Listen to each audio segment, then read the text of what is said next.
Hey everybody, David Essel here, and welcome to another beautiful day wherever you are. I hope that you're going to have some experiences that will be very positive for you today in these challenging times we're in, right? I wanted to talk today about becoming brave, or maybe becoming braver, or becoming more brave, whatever phrase you want to use. But I want to share some examples of what it looks like for people in this time we're living in who are being brave in life. I think about individuals that are coming in and they're being just so vulnerable. You know, we have a huge increase in sex addiction around the country with both men and women. And for these people to call and right off the bat within 3 minutes go, David, here's the real reason I'm calling.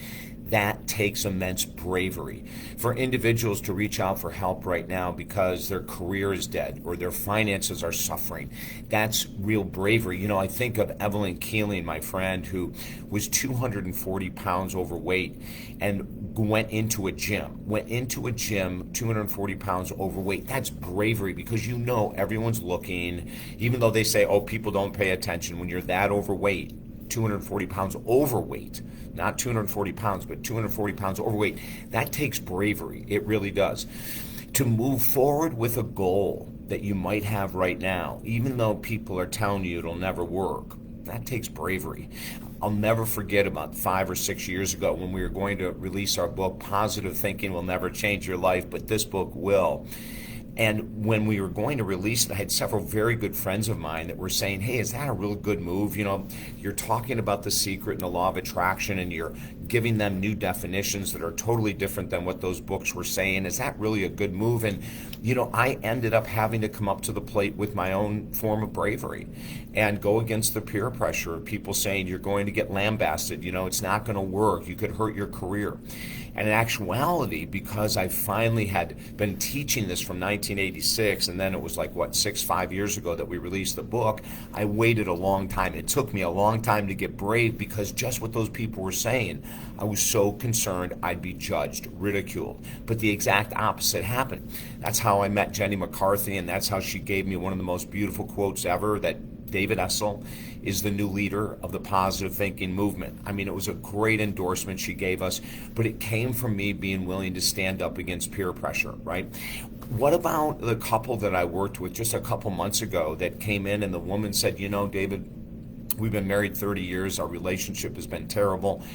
For 26 of the 30 years, I'm extremely codependent. I read your book. I know I'm so codependent, and I just don't know what to do. And so we sat down and talked about a program that we teach, living apart while staying together, and right away she was into it. But this was hard, right? Because here's a codependent woman who now is going to go home to her husband and say, I met with a counselor, I want to get into his program, but the program means we live separately for 90 days. Our arguing is so bad, we're at each other's throats constantly.